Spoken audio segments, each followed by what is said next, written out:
Thursday, April 3rd, here on the Just Baseball Show. That's Aram Lane. I am Peter Apple, and today we're doing a headline hop around. We got Yeah. some extensions to go over.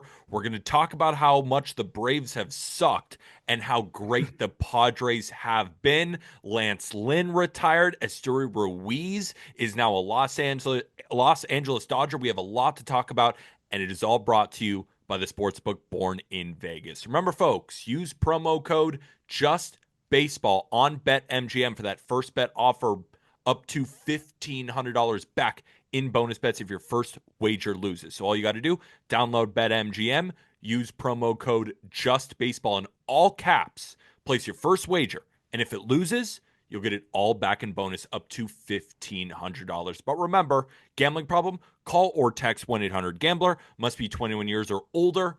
Terms and conditions apply. We got a lot to talk about. And you said it Yeah. yourself, you love to hop around the headlines. So I thought instead of the weekend roundup, today could kind of be the headline hopper day. Yeah.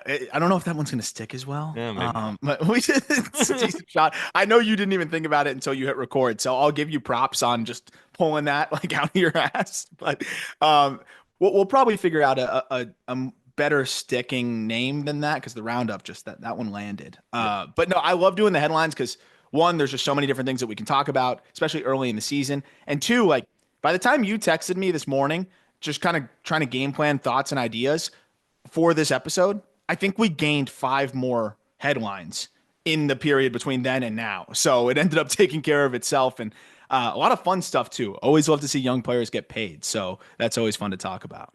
And we're going to talk about all of these extensions, but I want to start with the bad. Aram, is it time to sound the alarm on the Atlanta Braves? They stink. They're the only winless team at the time of recording. 0-6. They are 1 for 34 with runners in scoring position.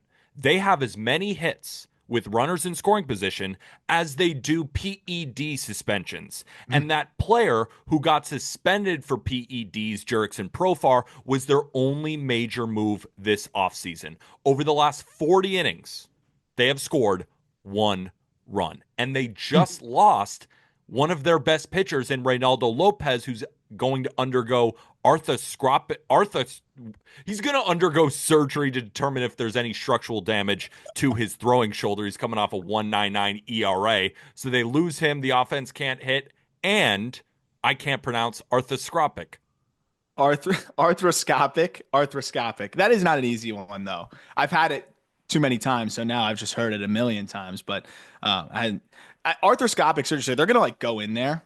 They're going to see what's up.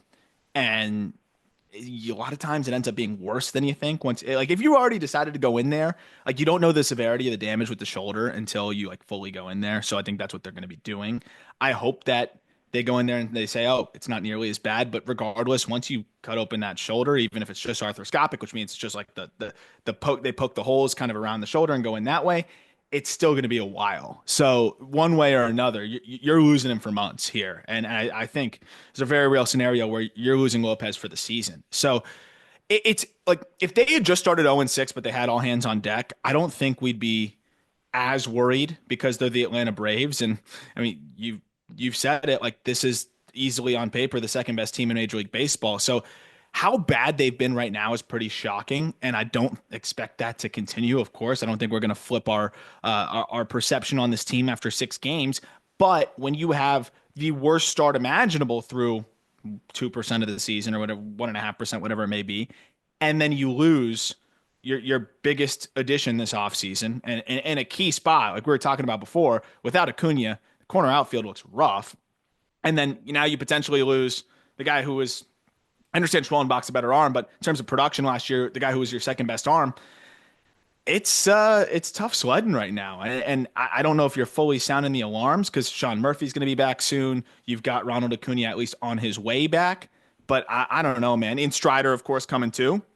But these guys can't come soon enough. And you just hope that they can weather the storm because a terrible month can really put you behind the 8 ball, especially in a division like the NL East.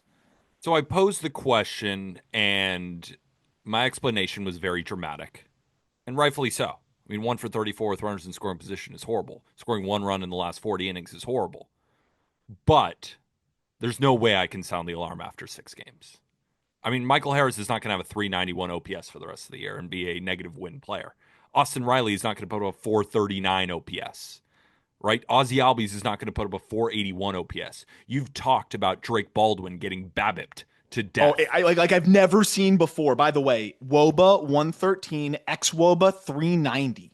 I mean, what are we talking about here? Do you remember when Austin Wells first came up with the Yankees and he was hitting all those low liners and That warning was the track previous flyouts? record for BABIP that I've ever seen, and now he's This beaten is him, I think. Yeah, this is even worse. I mean, I'm physically watching Drake Baldwin, right? I bet the under between the Dodgers and the Braves. And right now, with how cold the Braves lineup is, even though Drake Baldwin's stats may not tell you that he's off to a great start, he was the guy I'm looking at in the lineup like, please don't Good bring Drake ABs. Baldwin up because of how Yeah. good the ABs are and of how fucking hard the guy hits the ball. We saw it in the futures game. He was one of my guys where as soon as I saw him take one at bat, I thought to myself, yep, we're in. We're in, Arm. I looked over at you and Jack and I was like, that guy's a real player, right? And you said, absolutely. So with a Braves team that is so bad offensively, there is no way I can actually sound the alarms because this lineup is too damn good to continue to hit this way.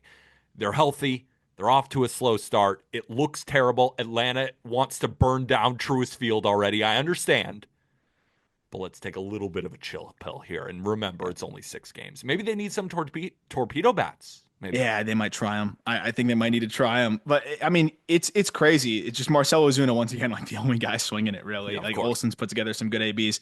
But yeah, I mean, I don't think Harris and Albies and are going to be this bad. I do think that there's a very real chance that your 7, 8, 9 can be atrocious and De La Cruz, Kelnick, and Arcia. But still, they should be swinging it better than this. Every time you have Chris Sale on the bump, you got a chance to win. Every time you have Spencer Schwellenbach on the bump, you got a chance to win. Every time you have Spencer Strider on the bump, you have not only a chance to win, you should be the favorite to win. So, from that lens, I think they're going to be okay. But it's just tough because you're going to have a Ronald Acuna Jr. coming back here who, like, quite literally needs to get his legs back under him again. And now it's going to be like, oh, he needs to be our savior. He needs to be our spark plug potentially. If they're not getting things going, like that's not really a position you want to be in. So you want to see some of these other guys get going a little bit more. I did want to pose a question too, is like, how much of it is a testament to the teams that they've been playing against and how they've been performing versus just the Braves really being terrible out of the gate? I think that's more than fair, especially going up against the Los Angeles Dodgers. I mean, you got Dustin May coming back, making his first appearance since May 17th of 2023, throwing absolute frisbees, wiffle balls. The fastball is humming in at 96 to 98 miles an hour with about 100 inches of horizontal break. The slider, pitching ninja got one at 3,500 RPMs. And then you go up against that bullpen. So that question is more than fair. They've had a really tough go of it to start. But my counter to that question it's the Atlanta Braves, Aram. Yeah. Like they should be as good as these teams. It shouldn't be, oh, it's a tough schedule. This team will get better. Like you're as good as every team that you're going to face any given day. So I understand where you're coming from. They're getting some good outings from really solid pitchers in front of them to start. But at the end of the day, they still are the Atlanta Braves. They should be better. Yeah, and you got shut down by Randy Vasquez. But if you look at the rest of it, like they did get to a Michael King a little bit, but still couldn't even win that game where they had Chris Sale on the bump. You know, you have a pretty good outing from Reynaldo Lopez and battle with Dylan Cease, but still can't win that one. Then you get a gem from Schwellenbach and you end up getting outdueled, and it's not Schwellenbach's fault, but by Randy Vasquez. Pavetta looked like a Cy Young contender against them. And then you deal with Glass now and Dustin May, which, you know, I can understand those being tough matchups there. But I mean, it's really been a slow start. I do like if it was 2-4, like I don't think we'd be having this conversation. The fact that it's 0-6 and some of these games have just been kind of knocked around hard. It's been tough to see. I do want to just piggyback on that Dustin May shout. I mean, what a tumultuous journey, and I'm sure people have already heard about it. But it's like arm issue. Then there was complications with that arm issue when he was coming back, and then he's finally on rehab, and he ruptures his esophagus. So like, I cannot imagine the emotions for this guy who was looking like one of the best young pitchers in the game when he was coming up before and had a phenomenal spring. and now starts off the year with 5 innings of 1 run ball that was unearned, 3 walks and 6 Ks. Like, there's not a lot of underdog stories, or not even underdog, but just like feel good stories when you're talking about the Dodgers. It's kind of they're the villains, but this is a guy that, shoot, man, that's a feel good story, and I'll root for every fifth day. I thought the first strikeout was wildly impressive from Dustin May and just went to show how good this stuff is. Right? He gets up in the count in Michael Harris. It's like 1-2, 0-2 count, throws a couple of balls, and now Michael Harris is probably sitting fastball, right? You don't want to walk the first guy. And he just hums in 96, tailing. It looked like it was going to hit Michael Harris and then went right in the middle of the zone. I'm assuming Michael Harris is sitting fastball, but that thing was moving so much. It ended up in the middle of the strike zone, and he just stared at it. That's how good that pitch can be. And it just goes to show how damn good the Dodgers are. I mean, we're going to talk about the Padres and their incredible start when we talk about Jackson Merrill's extension, but the Dodgers are 7-0, and we're talking about the Braves right now. It's Blake Snell versus Bryce Elder. They're probably going to get demolished again, meaning the Braves, not the Dodgers. This team, I'm just going to continue to say until they prove me otherwise, is the best team I've ever seen. Yeah. They're amazing on all sides of the ball, except Mookie Betts' bat speed. Yeah, yeah, and he doesn't need it, clearly. I would say, like, assuming they lose this next one, and then you got a 3-game set at home opener against the Marlins. If you don't take 2 out of 3 against the Marlins, Gotta just sweep. You got to at least take 2 out of 3 since they're playing a little gritty right now. True. But yeah, I mean, you should want to sweep that, and the expectation should be to sweep that series, especially with how they've manhandled the Marlins over the years at home, especially because then you got the Phillies. Then you got to go to Tampa, which that staff right now, that's not a staff I want to see if I'm slumping. And then, you have some time to maybe pick things up against the Jays and the Twins, but like it could get ugly if you drop 2 out of 3 to the Fish, then you got to host the Phillies, which is always going to be tough. And then you got to go to, I think, what's maybe the toughest pitching staff right now in baseball when all those guys are throwing the way they're throwing right now in Tampa. Like, it could get ugly quick. So I think I'm not sounding the alarms yet because they've played 2 of the best teams in baseball. But if you don't take 2 out of 3 from the Marlins, it could start to slip away. And I know it's a long season, but you'll be playing catch up. And they can do that. We've seen them do that. But it's just not how you want to start the year at all. I'm very curious, Braves fans. For everybody listening, let us know in the YouTube comments. 1 to 10. What's the stress level? And don't just put down 10s and you think the season is over. Give us a good, honest answer in the comment section below. Stress level. Sound the alarm level. Like, is it up to a 5 or a 6? Are you starting to see yellow flags? Are you still in the green flag area? Or are you already throwing up red flags? Let us know in the comment section below. And while you're down there, hit that subscribe button. Hit the like button as well. And if you're listening on audio, Spotify, Apple Podcasts, best way to support, rate and review 5 stars. Let's move over to Jack Leiter because he has been awesome, and he might be your favorite pitcher going right now. First start against the Red Sox, we already talked about it, but it was dominant. 5 innings, 1 earned, 5 hits, 4 strikeouts. 9 of the 15 outs were via the ground ball. And the second start was against the Reds. We're recording right after that start, and he was awesome. 5 innings, 1 hit, no earned, 6 strikeouts. It's soft contact. The ball is staying on the ground. The command within the strike zone is there. I mean, we're seeing him dot 98-mile-an-hour fastballs on the outside corner, dot 99-mile-an-hour fastballs at the top of the zone. But the slider, he's having success to both righties and lefties with it, throwing it wherever he wants. And then to pour cold water on the situation, exits the game against the Reds with a blister, which has been a derailing injury for some pitchers. Hopefully it's no big deal and he just felt it and they were like, all right, we'll take you out of the game right now. Just a precaution. But that could be a thing where he misses a few starts. But I really want to focus on how good he's been to start. Oh my gosh. Yeah. And I texted you that like right before the outing was even over. And then unfortunately, leaves at around 70 pitches with that blister. Cause I mean, he with the way he was throwing, I think he had a chance to maybe go 7 innings in this one. So like to see that though, look, the stuff has never been a question with Jack Leiter. It's been the command since he entered pro ball, and to see the confidence now that he has, and you mentioned the contact on the ground, like It clearly they went to the drawing board, and that's the reason why, of course, again, I'm biased with him, but that's the reason why I always believed in him being able to figure it out. You have the work ethic, you have an extremely smart pitcher. Obviously, you know who his father is, who pitched for nearly 2 decades, and he's in an organization that has become really impressive when it comes to developing arms.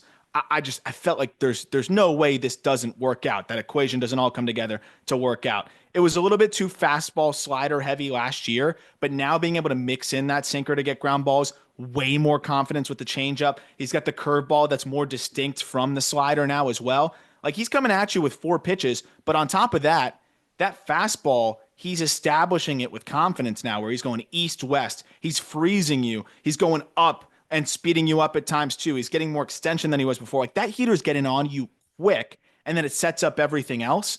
I mean, so look at some of the swings that these Reds hitters took. They were cheating to try to catch up, and they couldn't. And it resulted in some really, really hideous swings against the secondary. So I'm hoping he doesn't miss too much time with the blister, because after the rough start from Kumar Rocker, like you need Leiter here to be a key rotation piece for you. And he looks like he could be that dark horse rookie of the year candidate if he keeps throwing like this. Absolutely. And it was tough to see Kumar kind of struggle in his first outing. But again, first outing, we're not going to have many takeaways from a start like that. But we can look at how confident I think Jack Leiter looks on the mound too, like the K strut after it. That's different. That's different than last year. Like we talk about the stuff, we talk about the contact on the ground, but just as a human being, like he looks ready to conquer that mound when he steps on it. Where last year it did seem like the confidence would kind of drain early, but again, he's a young guy. Like it's expected from a young rookie making his debut. Well, and I think he always had confidence in the stuff, but when you're pitching from behind, then it's harder to be confident. And then guys can catch up to heaters. We always talk about that. So when you got to try to get back into counts and they're cheating for the heater and they get it, you start to lose that confidence. You're like, wait, that's a good fastball. How'd he hit that? Well, because he was sitting on it because it's 2-0. Whereas now, I mean, through these 2 starts, he's walked 1 batter in 10 innings. Like that is a total switch from last year where we were seeing him walk, I think between his big league stint and his minor league stint, north of 10%. So, I mean, that is the key for him. And I mean, he's not even 25 yet. I think there's a great chance that he may have arrived finally here for the Rangers. And that's why you got to be patient with super talented arms. It doesn't always happen overnight. Shit, we're seeing Casey Mize potentially putting it together now as well at 27 for the Tigers. So arms, you always got to be patient, especially when they've got the pedigree and the work ethic and the mental fortitude that a guy like Leiter has, and a Casey Mize too. Absolutely. All right, let's transition over to the Slam Diego Padres, where the vibes could not be higher. A 6-0 start to the season. They have scored 31 runs and only allowed 9. That plus 22 run differential is the best in baseball. Yes, you heard me right. Better than the Los Angeles Dodgers. And they just extended Jackson Merrill. 9 years, $135 million. And the deal includes a total of $30 million in potential escalators with 500 plate appearances in each season throughout the contract. So if he stays healthy, he's going to make more money. The deal can easily reach, and this is per Robert Murray, an MLB insider for Fansided, deal can reach 9 years, $165 million, and can max out at $204 million. Just a reminder of what Jackson Merrill did for the Padres last season. 156 games, he hit 292, 24 home runs, 16 stolen bases, only struck out 17% of the time as a rookie, putting up a 130 WRC plus with well above average defense in center field. Remember, this guy used to be a shortstop, and this year he's already hitting 400 for the Padres through his first 6 games. Win-win for both sides.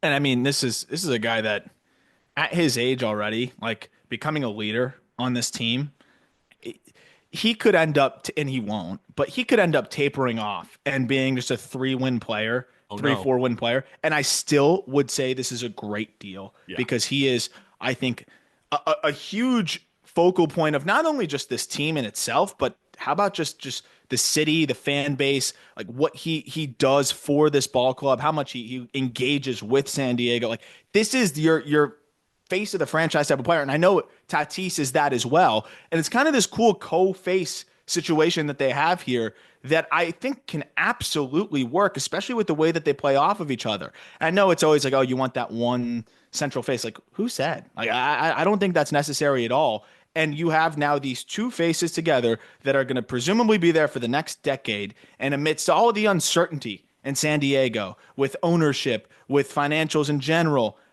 you have two superstars that are locked up for the next decade. And I can't imagine how good that must feel for Padres fans, let alone the 6-0 start, just knowing that you have these two guys together for the foreseeable future. But I think this has a chance to be an absolute heist of a deal, as all pre-arb extensions typically look like they will be. But man, I mean, we see J-Rod having escalators that take it to like 300, $400 million.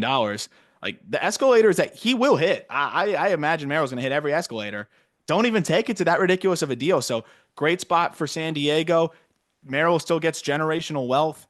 And I think everybody wins in this scenario, especially the fans who deserve, again, some continuity.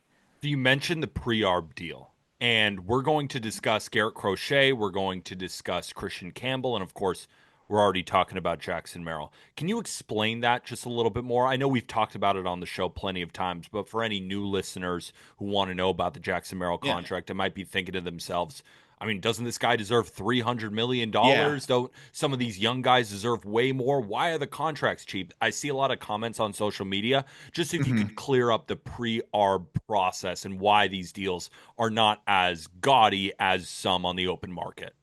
Yeah, and it's part of the reason why I think we kind of faced a lockout last time around. I think players were trying to fight for less team control because when you grind through the minor leagues and you finally get up to the major leagues, your clock starts. And when your clock starts, that is 6 years of team control. The first 3 years, you're on pre-arbitration, which means you're essentially making league minimum.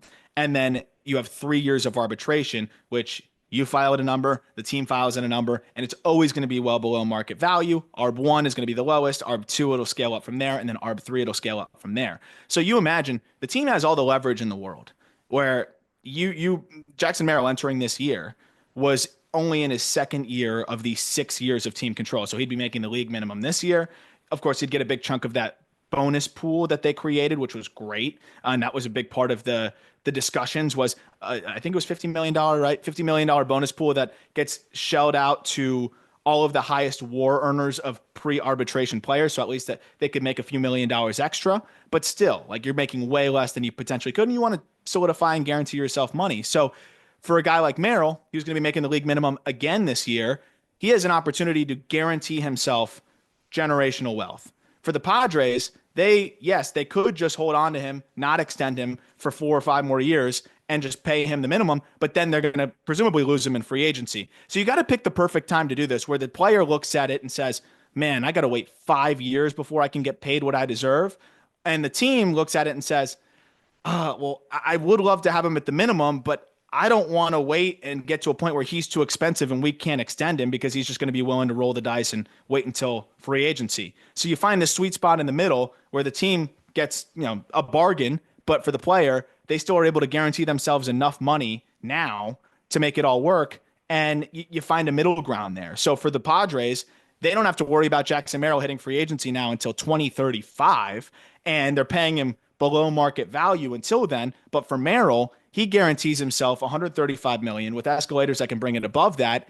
And then he's going to hit free agency at 32, 33 years old and could get another contract on that back end. So it's one of those things where it's like, do you want to wait and see if you can make 300 in free agency or just take the bird in hand, guarantee yourself $100+ million, and then you could potentially make more on the back end? Understandably so. Most players take that guaranteed money because it's a lot of freaking money. At the end of the day, how much more do you need? And that's why it's such a win-win, right? Jackson Merrill guaranteeing himself generational wealth and still a great contract for a guy who's 21 years old. Like, we love Jackson Merrill so much, but we've seen guys come up and then take a little bit of a dive. Yeah. Happens to a lot of players. So you guaranteed yourself like 100 and what was the exact number? 135 million with a potential for 204 million after putting up one season. For everybody listening, think of yourself as a 21-year-old.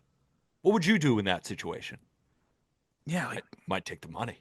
I mean, like God and you get to forbid you live in get San hurt. Diego. You get to live in San Diego. It's beautiful. You get to be the man on that team. Of course, there's Tatis and Machado, but you're the future, you and Tatis together. So that offer has to be unbelievably enticing. And he's like, yeah, maybe I could make 300 million or 400 million when I become a free agent, but just getting in 200 million. And then Aram, it's a 9-year deal. He could get back on the open market when he's 30. And then what Exactly. could he get?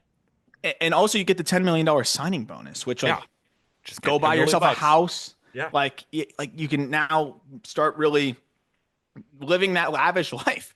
And that's the cool part about it. And yeah, there's a lot of examples of pre-arbitration deals maybe not going as well. And guys that, I mean, not nearly as big of a deal, but like I'm sure Evan White is happy he got his deal. I that's a guy that would not have nearly sniffed $24 million, but he got that from the Mariners. You look at a Scott Kingery.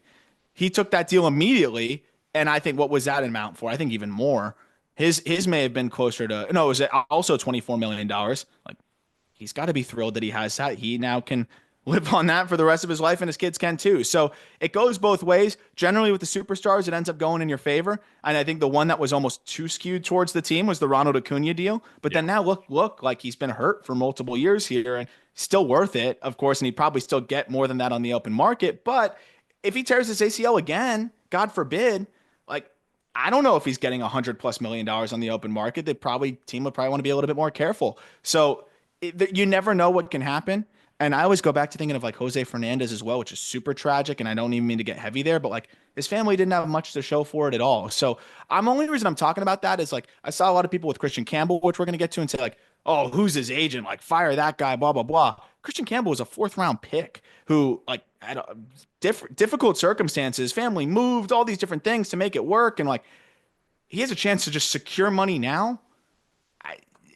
Sometimes it's a little bit different, and yeah, your leverage is skewed against you because you don't have the same track record. And yeah, maybe the teams do know that you're a little bit more desperate for a long-term guarantee. But at the end of the day, it's $60+ million or $100+ million, and there's a reason why these players are so willing to sign team-friendly deals.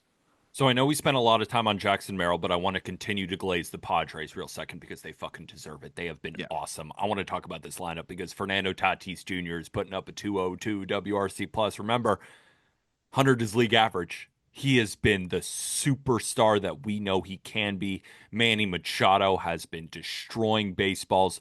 Obviously, Jackson Merrill has too. Even Jake Cronenworth is getting in on the action with a 958 OPS. Xander Bogaerts has been solid 824 OPS, but nobody's been better than Gavin fucking Sheets. 292 WRC plus, near 1400 OPS. White Sox fans, I'm sorry. That's all I could say is just I'm sorry. I don't know what happened. Gavin Sheets went from an unplayable Yeah. guy almost in Chicago, then goes over to San Diego, and it's rifling balls off his bat right now. The offense is awesome. Yeah, well, he's DHing, and I think it could be a little bit of the reverse Devers effect, where I do think like playing the outfield was affecting him. Like he was horrible out there, and it seemed like it was wearing him down. And then playing a little bit of first as well, whereas he's been DHing and platooning and being put in spots for success and just punishing baseballs. And it hasn't just been in the small sample size of the regular season here. It's been through spring training as well. Now, he struggles against breaking balls. That'll probably continue to be a thing. But if you keep putting him in situations where he can see a lot of fastballs, especially from variety, I think this could be a really nice platoon bat for you. So they're using him well. And I think the craziest part is like this team is slashing 299, 376, 435 so far. And Luis Arias has 2 hits. He's 2 for 23. There's no world where Luis Arias is going to be your worst hitter. Yeah. Like there's just no way that happens. So you know he's going to get going. And when he gets going as well, like this is all of a sudden this lineup, like I said, you might just be able to piece it together. You got Iglesias to hit lefties. I don't know about Hayward. I saw him hit one hard, but I think Sheets can end up filling that role a little bit better. And then they got Tirso Ornelas on the way, who's scorching balls in AAA already, by the way, too. So again, I think they're going to be able to piece this together. It was largely predicated, of course, on Tatis playing like superstar Tatis, which it looks like now he is, and he made that mechanical adjustment that seems to be helping him, and Manny looking rejuvenated. If those two things happen, Merrill is going to be 5-win Merrill. I do think they can piece together the rest of this lineup. I agree. And I want to also wrap up on the Padres by taking a look at their bullpen. So on roster resource, they have 8 bullpen arms listed.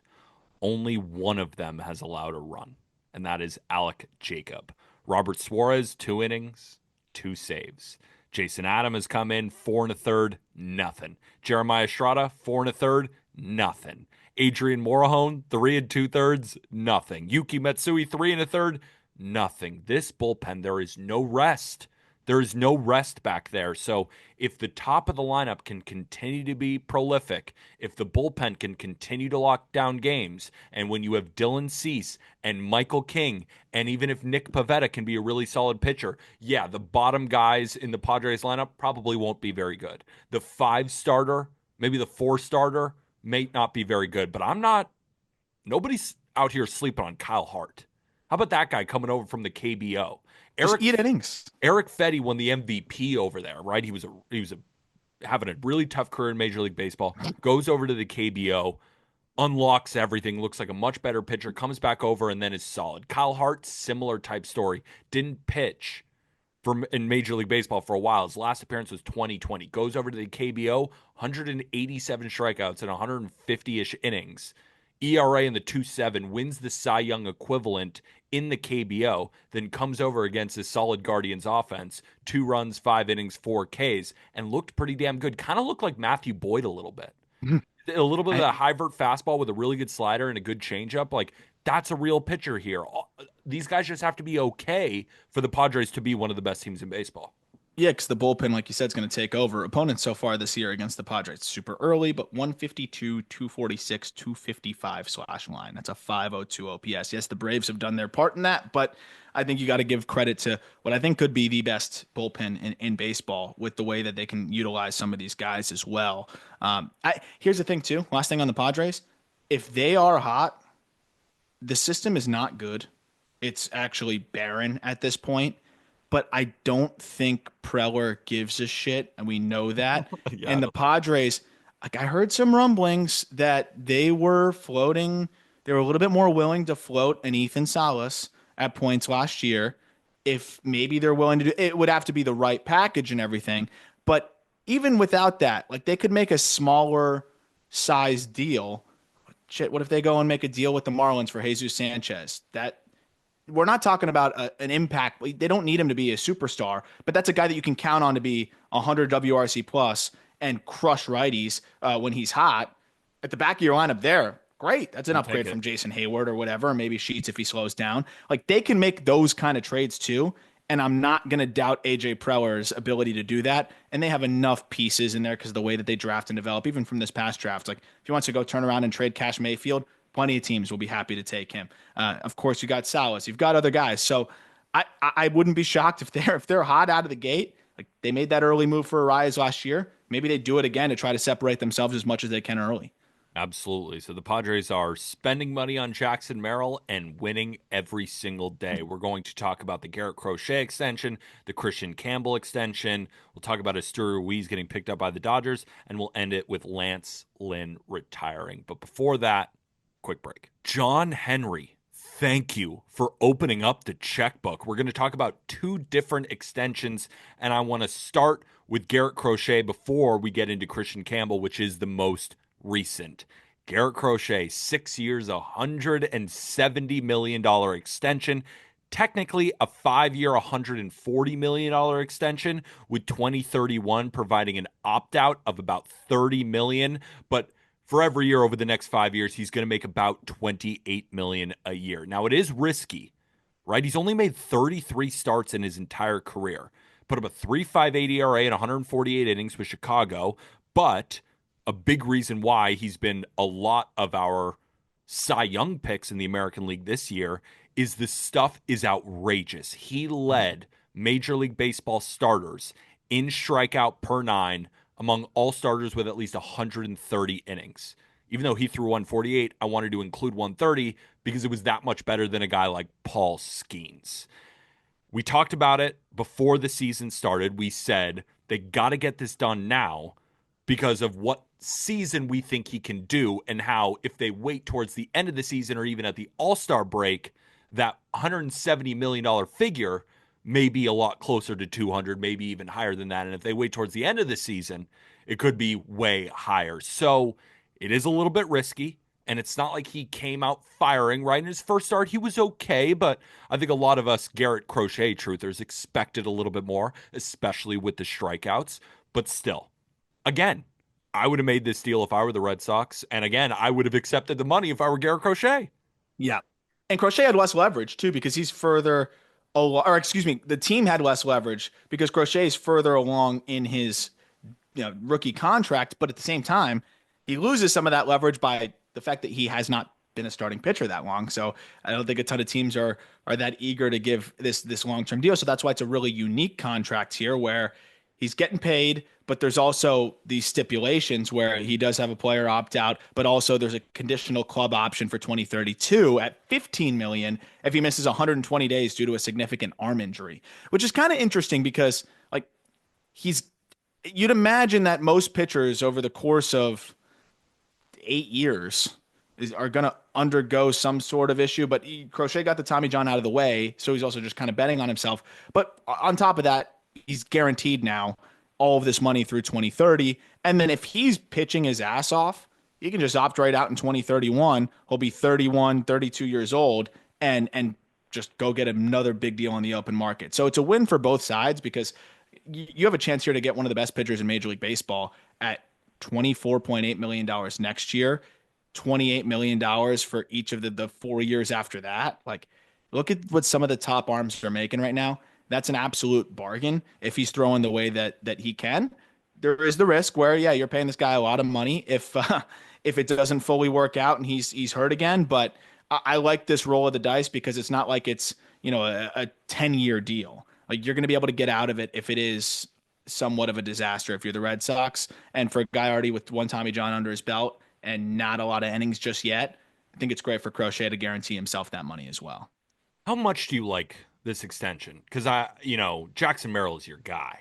You're probably ecstatic to see that one, and Yeah, you think that one that's a is 10 out of 10. That's a 10 out of 10. So if we're rating this one out of 10, because I'm a huge Garrett Crochet guy, and I know you really like him, but I don't know if you're head over heels for him like I am.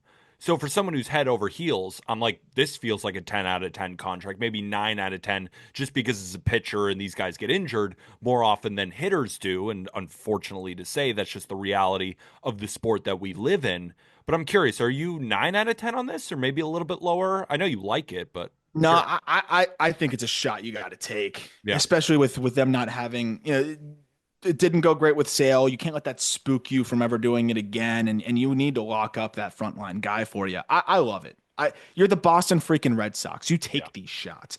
This shouldn't derail your organization if it doesn't go well. Like if he's not available, it's $29 million a year and it will be over by 2032. It's a lot of money. I get it, but you're the Boston freaking Red Sox. These are the chances you should be able to take to try to compete with the Dodgers and with the Yankees, who the second they clear off the books a little bit are going to be spending. And you got to look around the league. Would the Dodgers do this? Yes. Would the Yankees do this? Yes. Like would I think even the Braves potentially do this?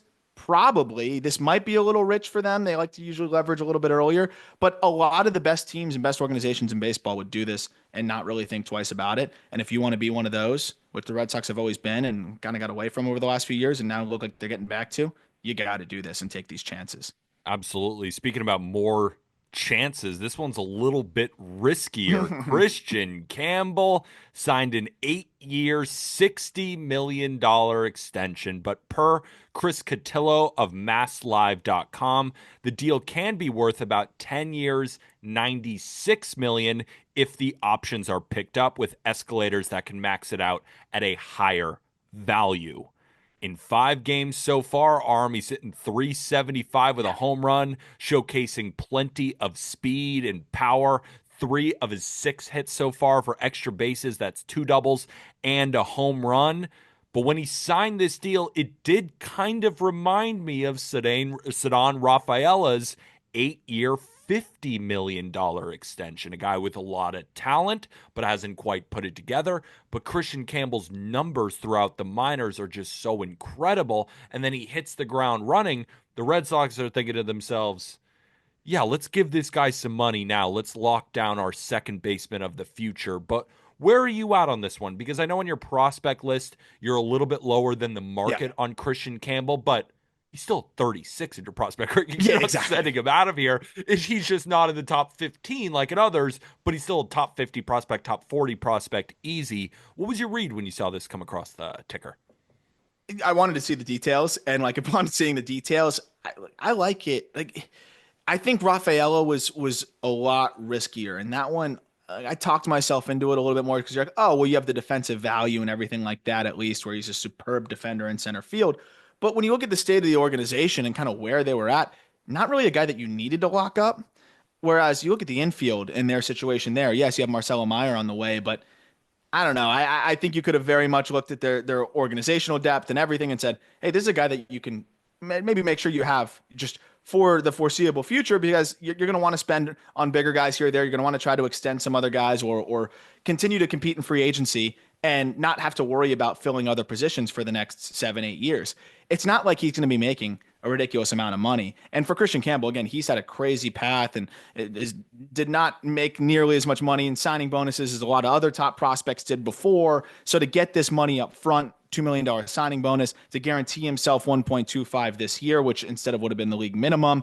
And I mean, you look at it year by year here. Gets 1.2 this year, gets 2.25 the year after that, 3.25 after that, 4.25 after that, and 6.25. And then the final year of what would have been his arbitration is 9.25.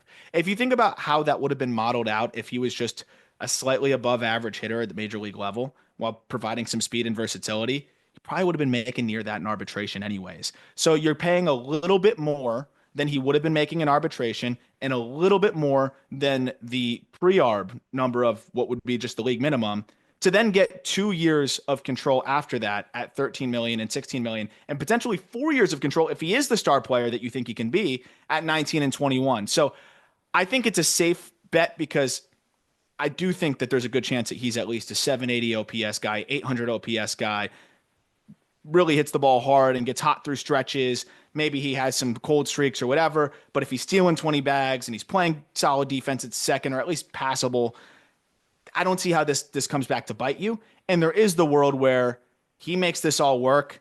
I don't know how the mechanics, he just overcomes them and he just punishes baseballs all the time and it's a steal. But I just think at this point with how hard he hits the ball and how solid the bat to ball skills are, despite the mechanics being kind of wonky, I think he's proven that he's not going to be a disaster up there. And that's why even with me having my concerns, still a top 40 prospect, I don't see a way where they get totally burned. Whereas Rafaela, he was chasing like 40% of the time. It's hard to succeed at the major league level when you're doing that. And we've seen like he just hasn't proven that he can hit enough yet. So Kristian Campbell is off to a hot start. And we talked about the contract, but I want to ask you about those concerns that you had, right, mechanically with his swing. Because I think the best part of your prospect research, I mean, it's all great, but is the analysis of mechanics, especially the swing. And I feel like that has elevated your writing to levels where I think you're the best prospect writer out there. Thank you. So are you surprised? Well, now I'm going to shit on you. Are No, you I'm saying I'm very capable of being wrong, though. That's for No, sure. I just wanted to, are you surprised that it's all working for him right now? Because I mean, you're sending these videos, your analysis was exactly right. He was getting beat on these inside fastballs and it looked bad. So it looked like there was a plan ready for him to struggle early on, but he's doing anything but. He's got a 223 WRC plus. He's hitting these low liner homers. I mean, crushing baseballs. He's so fast. He's getting doubles off of Jacob deGrom. But has anything changed? Or is it just such incredible bat speed? He's such an incredible athlete that maybe he could just overcome these issues that you saw early on. I think that the thing that has stood out to me is that he doesn't look sped up. And that's where I thought, like, okay, your mechanics are a little bit wonky. You've taken some really uncomfortable swings at times. And if a pitcher executes their game plan, like you could be in trouble. But he's so willing to take the pitches that he can't do much with, which has been really encouraging to see. Because at times in the minor leagues, like even though he's putting up numbers, like and I think that's why he was swinging a little bit more. And even though he's patient, like I don't know, pitchers pitches sometimes he would just take some brutal swings at it. I think he's made a really good effort to say, "Hey, I know my blue zones, and if you spot it there 3 times, I'll tip my cap." But the Mm. reality is, most pitchers they're gonna tug 1 or 2 a game back over the middle, or leave one up over the outer half where he demolishes baseballs, and he's just not missing those. Mm. I do think he's gonna have his cold stretches where, like, if you're fouling off those couple mistakes you get a game, then you're going to be in trouble because when they execute off after that, you don't have much to work with. I think he's going to be super streaky, but I think what we are seeing here is a commitment to his approach, kind of knowing himself maybe a little bit more as a hitter than I gave him credit for. And I am going to be interested though to see when pitchers really start to get the full detailed scouting report on him, how then that adjustment back goes. But I will say he is definitely more under control in his at bats than I was expecting, and I think the Red Sox have to be encouraged by that as well, or otherwise they wouldn't have handed him this extension. Red Sox fans are probably so happy right now. I mean, Oh I know man. their team is not off to a very good starter. I think at the time we're recording, I think they're 1-4. Let me check the standings real quick. The Boston Red Sox are 1-4, but you know they get a -5 run differential. They'll be fine. It's early. I don't think Rafael Devers is going to go over for the rest of the year. But to finally spend some money and to lock down some guys that Red Sox fans are really excited about. I mean, you Oh trade for yeah. Garrett Crochet, you finally get an ace since Chris Sale, and then you lock him up immediately. And then Kristian Campbell, a prospect Red Sox fans are incredibly excited over for good reason. He Yeah. plays 5 games. Let's pay you. That's a step in the right direction if you are a Red Sox fan. So all of them in Boston have to have a big smile on their face right now. Last thing I'll say too is they could make a trade now. Oh, Like yeah. Marcelo Meyer is going to be the guy that you're probably looking at to be the heir apparent at shortstop. So you try not to move him. Roman is probably going to take over in the outfield once Rafaela probably gets relegated to a bench role. It's so But funny. Wait, just before you continue, real quick, remember when we were talking down there, and I think it was in Florida, or no, it was at Hit Seekers in Cincinnati, and there was a couple of guys who came through to watch you uh, break some cards, right? Take out some Bowman Chrome autos, and one of them mentioned, "Would you trade Roman Anthony for Sandy Alcantara straight up?" And you said, "Red Sox say no." That's how good he is. I know, and Marlins fans are probably listening to this and saying, "What?" Yeah, no chance. I'm taking 6 years of Roman Anthony over 3 years of Sandy, and that's a testament to Roman. Yes, I I think they can put together maybe not a Sandy package, but like if they wanted to, maybe they still could because they could move Willie or whatever. But like Franklin Arias is probably the one guy that I wish I put on the top 100 more than anybody after seeing him in spring training. It was too late. Middle infield prospect. Luis Perales was breaking out as a pitcher before he blew his arm out. He's already going to be back soon this year. He looks like a ridiculous arm. Yolene Cespedes, I still really like as an infield prospect. And Mikey Romero's been swinging it. Like they've got a bunch of other guys that they could put together some competitive packages and keep adding to this team. Like this is still a phenomenal farm system. So I know that they're one in whatever. one I'm and not worried about it. yeah. This team is in as good of a situation, I think, from major league roster to now player control to farm system as like any I think you've got right now. Like they're up there with just about anybody outside the obvious. But nobody is in a better position than the Los Angeles Dodgers. So they could just start taking risks on guys like Esteury Ruiz, who was just picked up. He was DFA'd by the No City Designation Athletics, and he hit 345. It was just in 16 games last year in the minors. He went down with an injury, but he's off to a hot start in AAA, hitting 375. He's a guy who came up with Oakland, stole 67 bases in his true rookie year back in 2023. And there was all this controversy. It's like, why would a team like the A's send a guy like this down? Consistent success at the AAA level. And the A's said, we're good. And the Dodgers said, we'll try you. He's a guy that you were really excited about early on, right? Yeah. Yeah, he was. I just because I saw the shift, he was kind of a non-prospect. So then to see what he had done in that breakout year and getting up to the big leagues was really impressive. What ended up being disappointing was the defense wasn't maybe as good as we had hoped. So didn't look like that center field profile as much. But he's has the potential to be one of the best base stealers in the sport. And the rules have continued to make it easier for guys to do that. He hits lefties well. I think he can still play a solid left field. And the offense is good enough to where I think you could have a really, at the very least, a really solid fourth outfielder here and a great speed up guy off the bench. I mean, it just was clear that it wasn't really going to happen for Ruiz in no city designation, um, because they just didn't jive there, or whatever, and they had Boudet emerge and whatever it may be. But I was kind of surprised too because Carlos Duran's the prospect going the other way, and I know that the Dodgers have an embarrassment of riches. So if you like a guy that can help your big league team, I don't think you're going to lose sleep over moving a guy. But Carlos Duran's a good pitching prospect. I was honestly surprised because given Ruiz was hurt, and I think that the A's kind of sabotaged his value themselves with the way that they were going about it. Like Duran's first outing this year in AAA, he's 23, 4 innings, 1 run. He did walk 4, but 8 strikeouts. Fastball sits 95. He's 6'6". So like I'm sure the Dodgers weren't eager to move him. To me, that kind of says, hey, Yeah. they see something in Ruiz that they think that they can unlock and potentially at least have him serving a role for them that can be beneficial. So I'm eager to see that and see what that means maybe for a Chris Taylor and some of these other guys. But I love the pickup, and I think it just adds another wrinkle to them and gives them some much needed speed and depth. We'll end the show by shouting out Lance Lynn announced his retirement the other day. 13 seasons, 30 war. 30 war for Lance Lynn with a 3.74 ERA in his career, over 2,000 innings, over 2,000 strikeouts, played 7 of his 13 years with the Cardinals, spent time with the White Sox, the Rangers, the Twins, the Dodgers, and the Yankees. We heard rumors that he might be closing for a certain team. I know he got probably close to a couple of deals, I'm sure.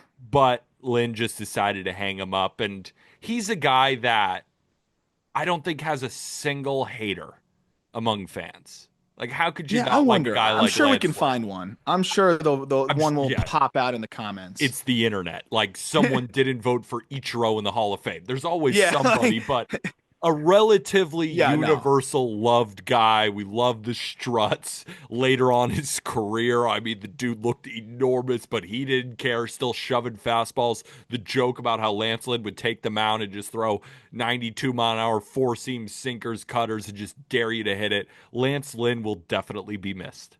Some of the funnier, just like sound bites too. Yeah. I know, like so in foul territory, there were some funny things last year. He's an entertaining guy, and he definitely could have went out there and continued to rack up, more numbers and keep pitching. I imagine he had some offers where it's just like, I don't need to do that. I don't need to go play there or whatever. But I mean, that's the luxury you have when you pitch for 13 plus years and have the success that he has. Like if it doesn't get you excited to go back out there and pitch for a certain team or in a certain spot, then you can ride off into the sunset and announce your retirement on your wife's podcast. So like that's absolutely awesome.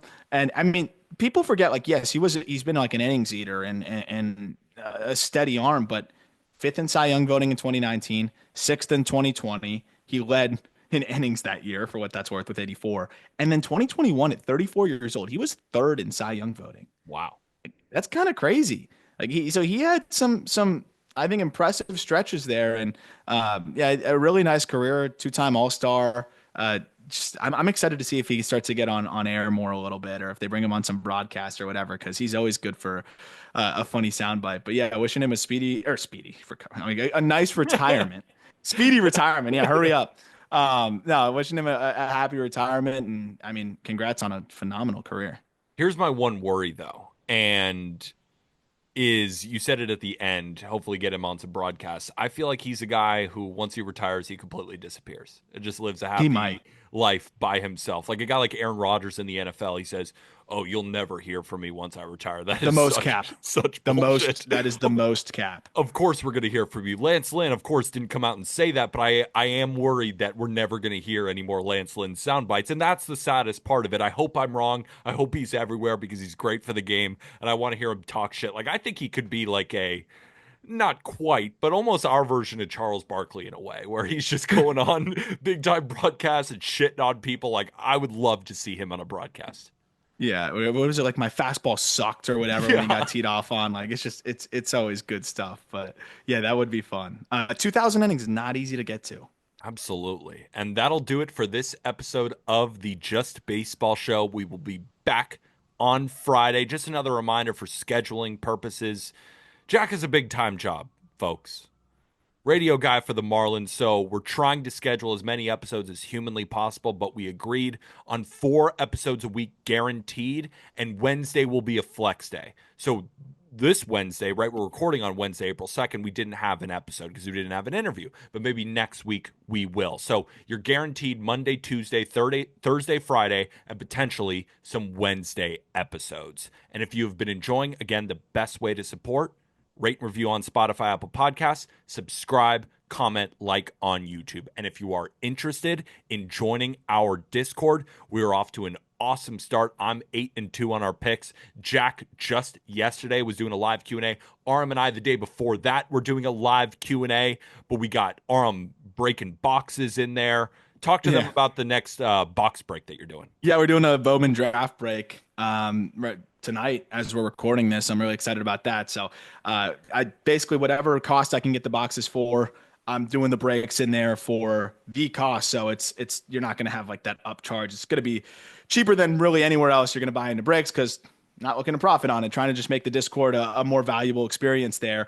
So I'm excited about that. We're ripping 2 Bowman Draft Super Jumbo boxes. That'll be on the YouTube if you want to just watch and follow along. But yeah, those will be exclusive just for the people in the Discord. But also, Bowman Baseball's coming out, and that checklist sounds insane from what I'm hearing. I know they already have confirmed McGonigal, Jesus Made on there. Mm. So I'm already pumped about that.